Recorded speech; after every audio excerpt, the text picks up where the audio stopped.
Oh, hey, it's Rich Mclean. I was just wondering how much red hot chili pepper weighs because I'm not sure. I wonder if you could give it away, give it away, give it away now for me to work out what's happening for me because I'm pretty confused. If you could let me know, that'd be great. This is a letter to Australian politicians. Dear Australian politician, I've got a clean criminal record. I'm not a rapist, nor a pedophile, nor an extortionist. The way I've been treated, though, you might as well lump me with that and those stigmas. What is true is that I was engaged to an ASIO employee, Steve Stefan Iasonidis, who exploited me and left me homeless and owes me a settlement. What is true is that I wrote a human rights awarded autobiography in Recovered Not Cured, A Journey Through Schizophrenia, and I suffer from schizophrenia, for which I was vilified by the Herald Sun and then lost my job at the Age. It began a life of further profound victimisation and oppression, and I'm trying to oppose it still in this letter.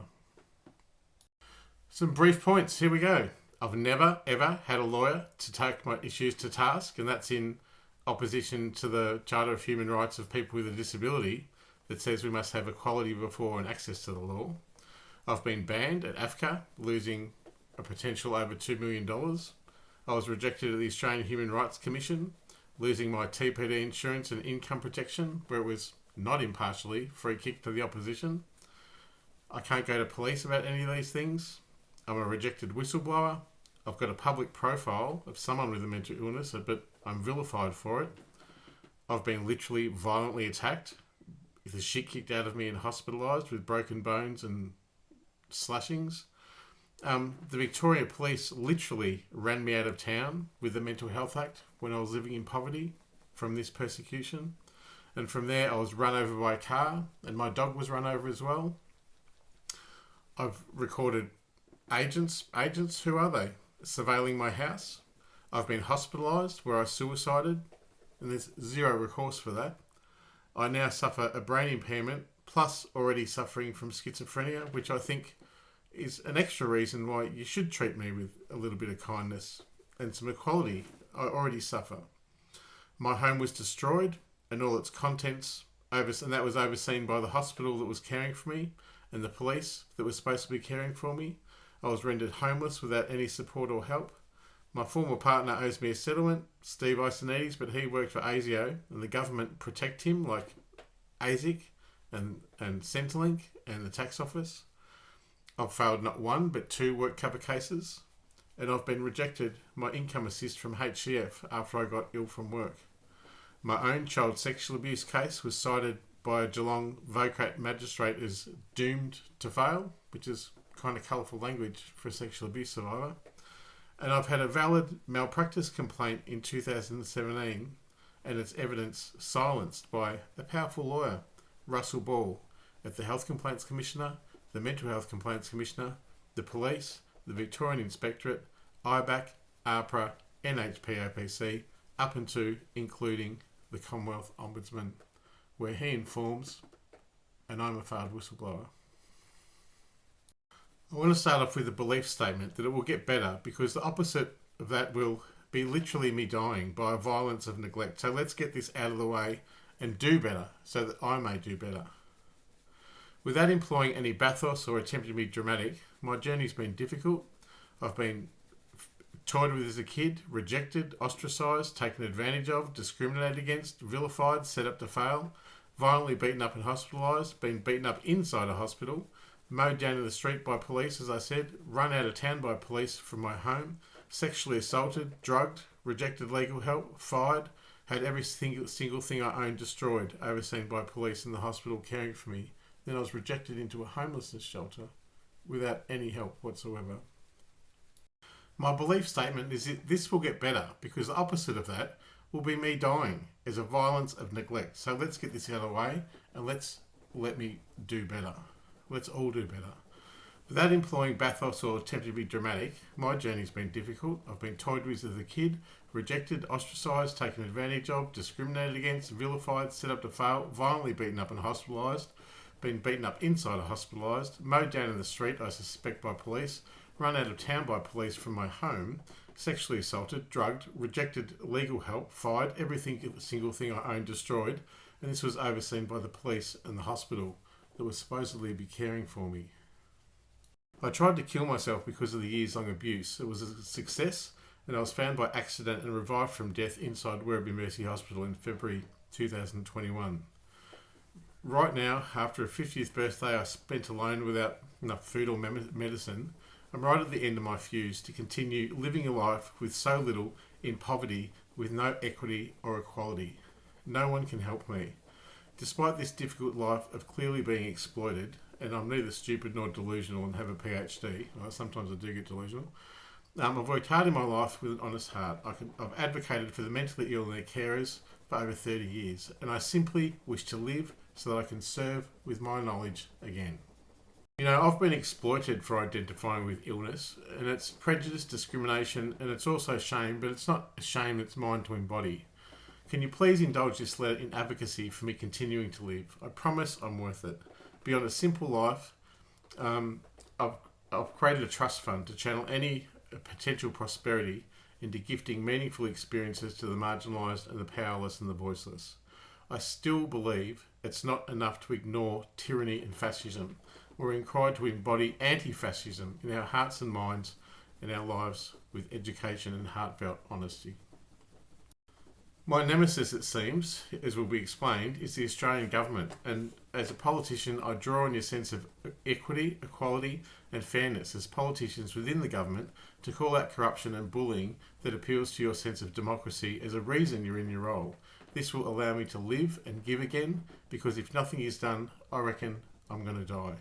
It only takes one politician out of all of you who will stand with me to make Australian culture a better place today. I'm writing today and doing this video log to share my evidence, and in doing so informing you and oppose the continuation of my poverty, victimisation and oppression in which it seems nothing can be done, even by the Ombudsman, the Attorney General Mark Dreyfus, the Office of Prime Minister and Cabinet, the CDDC scheme, the police, any lawyer or advocate, or by submitting a public interest disclosure. I have now, in my tireless self-advocacy, in which I have not had a choice, proven a conspiracy to pervert the course of justice. This was confirmed with an acknowledgement of perverting the course of justice and also of maladministration and a final alarming current threat to my life and liberty from the High Court. I've included that damning evidence in this email. It is not permissible that the government acknowledge my life's elongated victimisation and persecution, and then at once detail imminent danger to my life and also refuse to act ethically or allow it to continue. As a scapegoat, I've been utterly forsaken. But I love people. I love the earth. And I do love people. Won't you help me be in it and commit to forgiving the human nature of judgment from my friends and family and officials in order to make a world that's better and brings meaning and love to Australia's most downtrodden, and also afford me a life worth living. It was within your remit as a public official and politician under the Public Services Act to act ethically and within the law. But the law has obviously been broken. If you don't act upon the evidence in this email and video log, it'll be broken again, and there is a high likelihood that I may die as a result of the prolonged financial abuse and collective harm that is maliciously intended to me. A person can't live without money in this society. A person cannot live without the company of the other people. A person cannot live without equality before the law and access to it. A conspiracy to pervert the course of justice has and is occurring, and I am its unfortunate victim. The federal court admit it. They also declare that I am in imminent danger to my health and safety, which I am. They admit disclosable conduct of public officials. They admit maladministration. I'm exploited for mental illness, but this does not negate that this persecution is real and happening to me. Victimisation is against the law. My detriment is psychological, financial, and non-economic ways as well. Not acting to immediately intervene today means you will also break the law. It's not permissible, with the evidence in this email, that I suffer any longer. You must intervene dutifully as a politician who is in receipt of this letter from a free citizen of this country. My problem's been that I'm easy exploitable. I have a mental illness and that's known to the public, and that's how I'm scapegoated. Take a look at the Herald Sun vilifying and humiliating me in 2004. They ran with the headline, "My Descent into Madness, How Schizophrenia Stole Richard Mclean's Mind." It must then be remembered that I went on to complete a Doctor of Philosophy at Victoria University, so I might be mad, but I might be clever as well, if forgetful now. After this was published, I lost my job at the Age as a news graphics artist and illustrator. I kept on with my passion for art and was exploited for that too.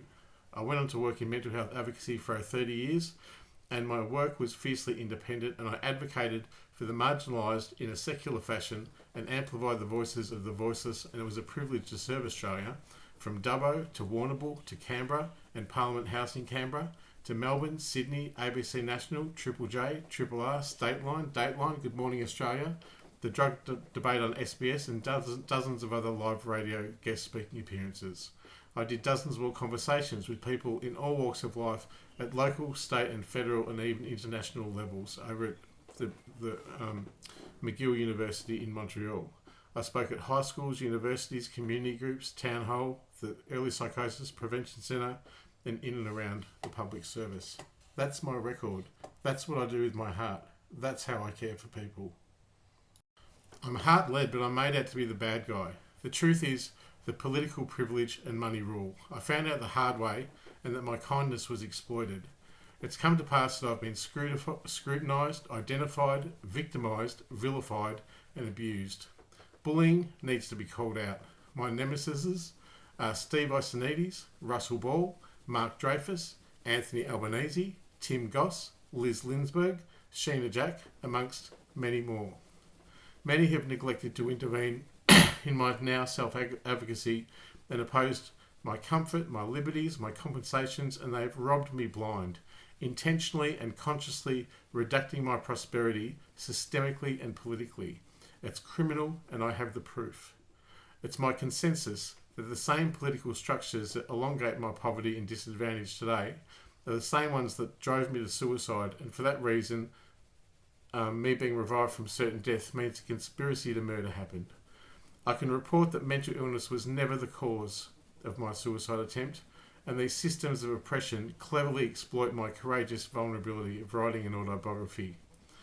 I'm angry that people of political privilege have used that as leverage to cast me from society in their anonymous positions as public servants, CEOs and lawyers, and I'm further enraged my friends and family have collectively neglected to meaningfully intervene in my destruction or its cover-up, which holds today. But I have been an arsehole sometimes and I've upset people, but the problem's too big for anyone to comprehend or for anyone to intervene.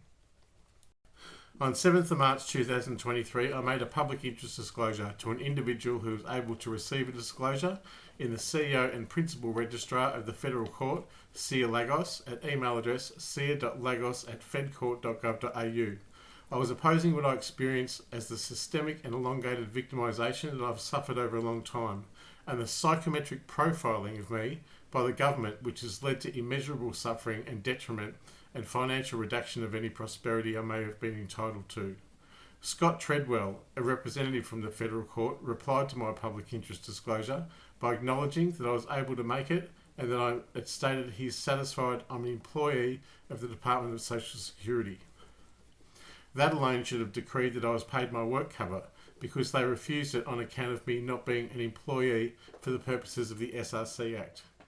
In my defence, I provided my Department of Social Security employee login, but because I lost at Australian Human Rights Commission and banned at AFCA, I predicted my AAT case would fail, as it was under the same portfolio of the then Attorney General Michaelia Cash, and she refused to intervene. The Attorney General Mark Dreyfus refuses to acknowledge me. On 6th of April, my work cover case was heard and it likely failed. Scott then writes, "A public interest disclosure can only be made by a public official. The meaning of public official is defined and includes current or past Australian public sector employees, Section 69 PAYID Act. Section 30 of the PAYID Act extends this meaning to include employees of organisations which provide goods or services under a Commonwealth contract, subsection 30(3) PAYID Act, As a general principle, an organisation which is a party to a contract that prescribes the terms for grant funding is not contracted service provider for the purposes of the PAYID Act.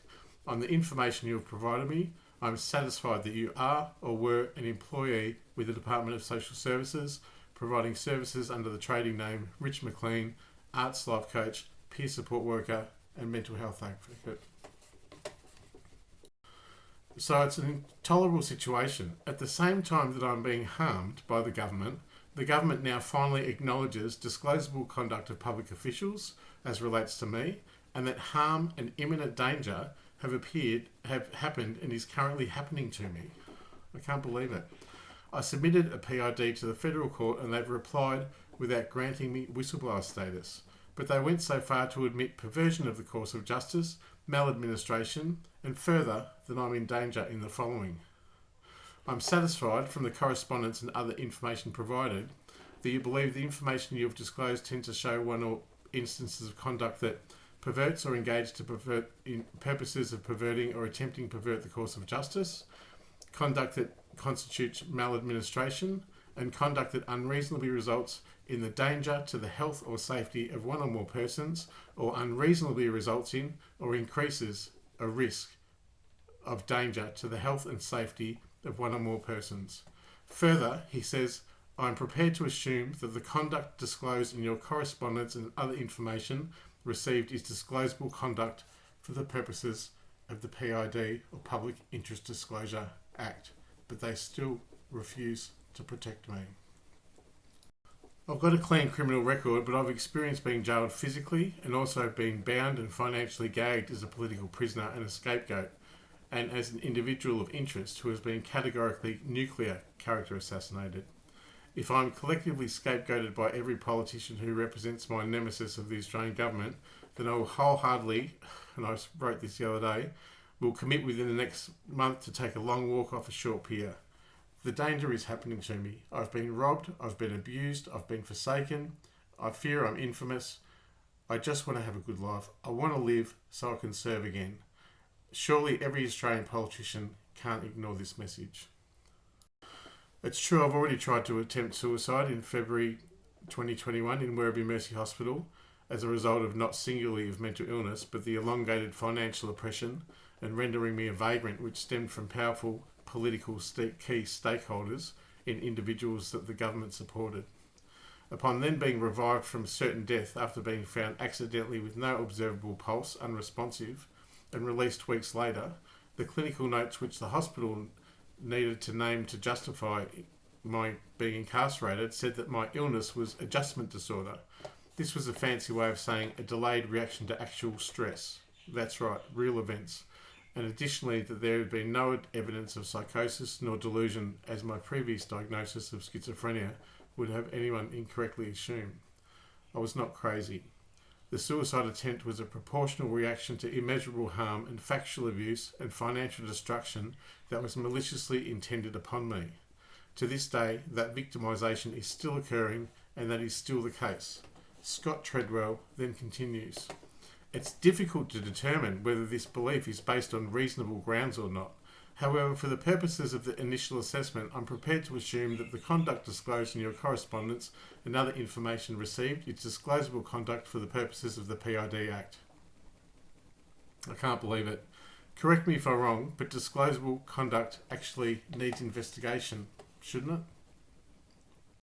Regarding whether my belief is based on reasonable grounds or not, here are some examples which back up my belief that harm is occurring to me right now. That this oppression could literally persecute me to death under a duty of care inside a hospital, causing a brain impairment, and that there be zero recourse and cover-up. That is how harm happens to me. That evidence of my harm came as I was incarcerated and beaten up inside Werribee Mercy Hospital by an undercover government thug. That's how harm happens to me. To Footscray Police, who I can't report crime to, kick in the door of my rental or my squat, and later when they incarcerate me in a psychiatric ward, the hospital and the police oversaw the malicious destruction of every single thing I own, and I was rejected to a homelessness shelter. That's how harm happens to me. For example, I've won $50,000 on a fraudulent casino out of desperation for trying to support myself. Bendigo Bank acknowledge the fraud, but they don't refund me all of my money. They say go to AFCA, but I'm banned at AFCA. That's how harm happens to me. That the years-long oppression drives me to suicide inside Werribee Mercy Hospital. It's deemed fatal and I'm revived from death. And now there's a cover-up for that hospital for compensation into the abandonment of duty of care and the cognitive brain detriment suffered since that time. To financially oppress me creates enormous suicide risk for me. That is how harm is currently happening to me. Although these issues for a public interest disclosure were acknowledged, my public interest disclosure was rejected because of this particular part here. As far as I am not satisfied that your disclosure meets the requirements of the Public Interest Disclosure Act to be an internal disclosure, I must decide, in the language used in Section 43 of the PAYID Act as above, not to allocate the handling of that disclosure to any agency. That's how harm happens to me. And with that, my whistleblower status was not granted and justice evaded me still. And that places me under extreme financial coercion and the reduction of any prosperity, and I live under the poverty line. I remain at risk by conspiracy, suicide out of desperation, character assassination, reduction of my prosperity, having no legal representation, no access to the law, no equality before the law, threats of murder, threats to kill my dog, financial abuse, literally starving, or being homeless again. That is how risk is happening to me right now. So today I'm emailing every parliamentarian and asking them to intervene in a situation in a way which quantifies the responsiveness of public officials and parliamentarians to free members of the public, especially those members of the public who have disproportionately suffered through victimisation and approvable psychometric profiling, prejudice and discrimination. It's a responsibility of every parliamentarian to respond to a letter to the public. It's within every public official's remit to act within the International Covenant on Civil and Political Rights and also the Convention Against Torture and Other Cruel, Inhuman or Degrading Treatment or Punishment, and lastly, the Convention on the Rights of Disabled Persons. I urge you to respond because I am actually, from my perspective, being tortured and I'm at further risk of great harm. Great harm has already come to me by the pointed, malicious neglect I've already faced. And without intervention by a politician, I will suffer this malicious intentions to cause me harm in a way which continues to attack my potential prosperity and attacks my character in this conspiracy to pervert the course of justice. At the apex of my persecution is former partner Stefan Iasonidis, a wealthy man who worked for ASIO, owes me a settlement for our time together, but the government, including Centrelink, ASIC and the Tax Department and the Office of Prime Minister and Cabinet, protect him and his financial interests. The Office of Prime Minister and Cabinet refused my freedom of information, which would clearly detail this. In a dispute with the GP, a powerful lawyer, Mr. Russell Ball, silenced my evidence, and he's a man who informs government policy and advises the Ombudsman. I've never had proper legal representation in all of my 50 years. The Attorney General, Mark Dreyfus, refuses to acknowledge me, my emails or many calls. And lastly, just to prove how high this goes, like I said, the Office of Prime Minister and Cabinet, who have at first acknowledged thousands of matches to my freedom of information, now refuse it and say, I don't exist. That freedom of information document would have revealed the following things. It would have revealed a formal relationship in which I lived with and was engaged to be married with a public official in Stefan Iasonidis, who worked at the time first for Apple and then for ASIO, who the government protect via a demonstration that no federal agency will investigate the exploitation, whether it be the Tax Office, ASIC, Centrelink, ASIO or AGIS or otherwise. To this day, I'm unsure of how this plain fact could be overlooked, especially by all my friends and family, except it was not equitable and he exploited me. Now the government are protecting his wealth and reputation at the expense of mine. See the attached letter from ASIC. See the attached carer's pension from Centrelink, in which he unknowingly feathered his own nest, exploiting my apparent illness for getting a carer's pension while earning $30,000 a month at ASIO. And I, on the other hand, was studying and working while on a disability pension of less than $4.50 a week. And at the time, I published a children's book in Grogan the Monster in What Do You Love? And I utilised its launch to raise funds for the Royal Children's Hospital Banksia unit for child and adolescent mental health.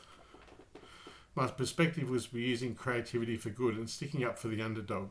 His was working for the man for over $30,000 a month and feathering his own nest by further exploiting my perceived disabilities, and received a carer's pension to do so.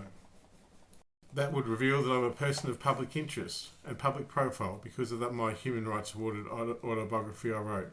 It was also St Australia's Book of the Year and was awarded a Human Rights Award from the Victorian Human Rights and Equal Opportunity Commission.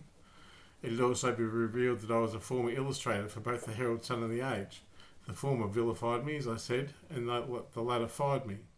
That I have a public profile as someone with a mental illness. That I've achieved a Doctor of Philosophy at Victoria University. That I've spoken hundreds of times across the country, including inside Parliament House in Canberra and across local, state, national and international radio and TV. That the last Agenic Channel, Makili Cash, will not acknowledge my justice issues at the Administrative Appeals Tribunal after I lost at AFCA and Australian Human Rights Commission, and she just sent me to the same helpline. That this Attorney General, Mark Dreyfus, the pinnacle of every legal bone in this country to intervene, rejects all of my approaches to him. That I was framed by a very powerful lawyer, Mr. Russell Ball, who silenced evidence I had about an unfortunate malpractice complaint about a GP at Health Complaints Commissioner, the Mental Health Complaints Commissioner, the Police, IBAC, NHPAPC, APRA, the Victorian Inspectorate and the Ombudsman. He is the one who informs government policy at the Ombudsman. And the fact that I'm banned in AFCA. Let's have a look at that AFCA issue, how I was banned then, how it's affected me. As a democratic citizen of the country, I'm now banned from engaging a federal statutory authority for the purpose of getting help and a resolution to do with financial issues. That is a place whereby ordinary Australians can go to get issues of a financial matter solved, but I'm banned. Why? I was banned because I threatened a whistleblower and staff at AFCA who were delaying, deferring, denying my just financial settlements to an extraordinary degree whilst I didn't have enough to eat or a safe place to stay. AFCA's own policy states that settlements of a financial nature of a marginalised person should be heard by an ombudsman within 4 to 6 weeks, but mine took over a year and a half. I suspected something wasn't right, and I'm sure.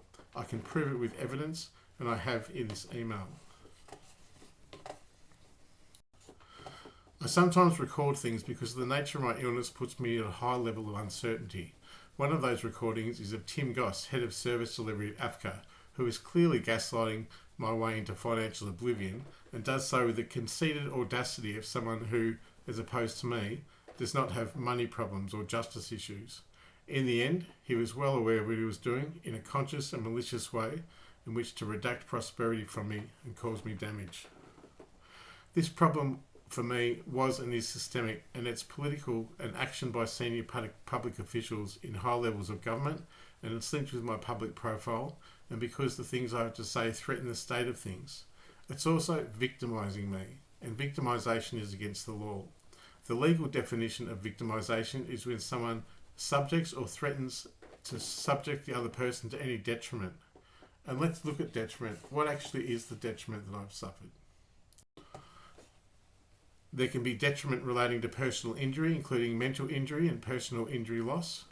There can be economic detriment that's not related to a personal injury, it's pure economic loss. And there can be detriment relating to damage to property. All three, I've profoundly experienced detriment. It's kind of been allowed to occur without with me not having an advocate or legal help, and that indicates how I'm profiled and framed. And this being profiled is the very manner by which my conversation with Tony Riddle exposes the truth about government psychometric profiling and scapegoating. That people can be so universally vilified it can kill them. Indeed, that their demise is planned and intended, malicious, has a goal of utter character assassination or destruction of that person or entity is true. You need money and a job to live, but when your prosperity and all legal help are intentionally denied to you from any sources that cause, and then it causes homelessness, it's easy to see that there is a definitive and provable movement of oppression. The worst thing has been for me that my poverty is now dressed up as mental illness and I'm vilified for it. As Tony Riddle suggested, I will be a sacrificial lamb. Yet I want to live and I don't want to die. My AFCA banning is a situation that's caused massive financial losses because there's no place for my financial problems to be solved. The CDDC scheme, through at finance.gov.au, fails to acknowledge my losses, and the misadministration that intentionally ran me into the ground or provide compensation. Tony Riddle was a SAS soldier and survivor of the Black Hawk helicopter crash. I explained my story of oppression to him and how I felt I'd been victimised and abused and had my prosperity intentionally and maliciously rejected from me to cause me harm. He responded in conversation with the very mechanism and methodology by which the government can treat individuals that are psychometrically profiled as sacrificed, rather than admitting the systems responsible for the architecture that allows scapegoats to exist. It's chilling listening, and I invite you to have a listen. To the politicians that are listening to this or reading it, you can intervene in the following ways. Demand my public interest disclosure be upheld at the Commonwealth Ombudsman or with the Federal Circuit Court. Force WorkSafe Minister Danny Pearson to respond to me, in which I point out legislation that if a liability cannot be established, then it's the Minister's remit or the agency's responsibility to acknowledge the issue within 21 days. Mine's been over 2.5 years. You could demand that an equal, fair and reasonable settlement happen between my former partner and I, and he worked for ASIO and the government protects him. You can advise a way I can be safe without harm, and additionally how I can progress this to the High Court. And it's my opinion that I have and am being tortured. You can demand that the Convention Against Torture and other cruel, inhuman or degrading treatment or punishment rights be followed. Acting to defend me is the right thing to do. These political pawns have acted from afar to disable my life in cowardice and with enormous political power, money and legal privilege. They are lawyers, public officials and public servants. They are complicit to toe the party line because they are paid a wage that demands it of them. But one day, a public official or parliamentarian will see or hear my story, and they're going to be the one single figure who can blow this out of the water. They're going to say, well, it's shit what happened to Rich Mclean. I'm going to help him, and I invite every politician to be that person. After all, it's not just shit what's happened to me. It's immoral and it's illegal, and it's demonstrably because of prejudice and discrimination, and I've now identified it with evidence in this email for what it is: a conspiracy to pervert the course of justice, which is harming me, and it's caused harm to me, and is still causing harm to me. To lose your home and contents in a fire is a tragedy, but what if it's maliciously planned? I was incarcerated under the Mental Health Act in November 22, enforced by police, and whilst incarcerated as a political prisoner, the Werribee Mercy Hospital and Footscray Police oversaw my landlord, Hung Ho of Edithvale or Chelsea, enter my home and remove all of my things and take them to the tip, in effect destroying everything I own. I was then rejected to the hospital to a homeless shelter with only the clothes on my back. My appeal to cover the losses of my possessions at VCAT is pointless. It's crystal clear that this has been an unbalanced, uneven, illegal and inequitable fight for me over many years. It is based in prejudice, stigma and it's shame it's not mine to have. Life is literally not economically or rationally sustainable for me at this time, especially in terms of shelter, food and medicine. All I want to do is to live so that I can give again, and I want to be grateful to serve in the community again. Currently, I don't have enough to stay securely in a home, and there's not enough to live or eat or have medicine. I've never had a lawyer despite all these issues. I'm a failed whistleblower. I can't go to police. I can't rely on family. I can't rely on my few friends. The NDIS locked up all my funding. The workplace minister won't respond. Nor will Bill Shorten nor the Attorney General. I'm banned at WorkSafe. Restricted communication at Comcare. Rejected at Australian Human Rights Commission. Banned at AFCA. Rejected my freedom of information from the Office of Prime Minister and Cabinet. Death threats from my former partner who the government protects and can never ever get help at legal aid. I'm framed at the Ombudsman, rejected 2 work covers, rejected insurance and HCF income assist. My sexual abuse case where I was the child victim was cited as doomed to fail by the magistrate. I've had my business website maliciously deleted along with my digital identity. My ABN was cancelled from the tax department. I've been violently attacked 3 times, once inside a hospital and one I was literally mowed down in the street by what I suspect to be a government or police undercover vehicle, And if you think I'm paranoid, I've recorded the Secret Service outside of my home with my Footscray squad surveilling me. I'm writing to all politicians today because I seek your immediate intervention so that I be safe from further harm and be protected from the pointed neglect and victimisation I've horrendously endured. I'd like you to act with an intention to create justice for my profound suffering and detriment in all ways, because I've lost everything. I've lost my job, I've lost my childhood, my work cover, my insurances, my rights, my access to the law, my literal life, my memory, my business, my digital identity, my home, my possessions, my family and friends, my freedoms, my happiness, my ability to cope, my semblance of a life resembling anything normal. But this is the hill I choose to die on. It was my 50th birthday recently, and it was a day that should have been with family and friends and prosperity, but instead I spent it with barely enough food, with barely a home, and not enough medicine. There was a small grace in meeting someone, but no new calls from family or friends, no cake, no gathering. My reputation's in tatters. I've been trying to self-advocate. It's enough to make you sick, and it's making me sick. It's enough to make you want to give up and kill yourself. It's true that if this oppression goes on, that I reckon I'll die as a scapegoat, but it won't be mental illness that kills me. It'll be the systemic way I've been sacrificed by powerful people in a world who has been too afraid to dirty their hands with my business or be involved beyond their narrow remits. It's not brave or courageous that a person with money, power and privilege, with a job and privacy and money, witness this suffering and not acknowledge its profound reach, and then eat and have all the privileges of life, while I don't, and then blame me for not budgeting. It's these very people, most people, that have become somewhat a part of my problem. For public officials are paid large sums of money to be in the public service, and they're all paid to toe the party line, and it would have only taken one brave official with some compassion to throw this out of the water, and I'm really hoping that one person comes forward. However, public service officials are paid to vilify me and further oppress me in their prejudice and judgments. It's neither brave nor is it courageous to have tenure of my further oppression throw me under the bus, and I urge you to please act as a public service official and as a politician in the Australian government. But you know who is brave and courageous? It's me. But if I do kill myself before justice arrives, know that mental illness didn't do it, but a collective violence of neglect and the fact that you didn't intervene. Now that this email is sent, you would think it would be impossible that I could be forced to continue to live without rights or compensation in abject poverty with literal hitmen at the door.